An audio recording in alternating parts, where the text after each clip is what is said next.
आइए सुनते हैं स्पेस की कुछ ऐसी आवाजें जिन्हें नासा के साइंटिस्टों ने खास हमारे लिए रिकॉर्ड किया है। तो सबसे पहले दो न्यूट्रॉन सितारों के आपस में टकराने का साउंड। नेक्स्ट जो आवाज है उससे नासा वाले भी डरते हैं कि कहीं वो आके धरती से ना टकरा जाए, और वो है गाते हुए कॉमेट का साउंड।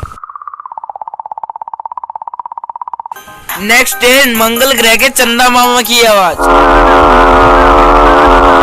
नेक्स्ट अब जो आप सुनोगे उसे सुन के ऐसे लगेगा कि दिमाग में किसी ने घंटा बजा दिया हो, क्योंकि ये आवाज है घंटा प्लेनेट की यानी वीनस की।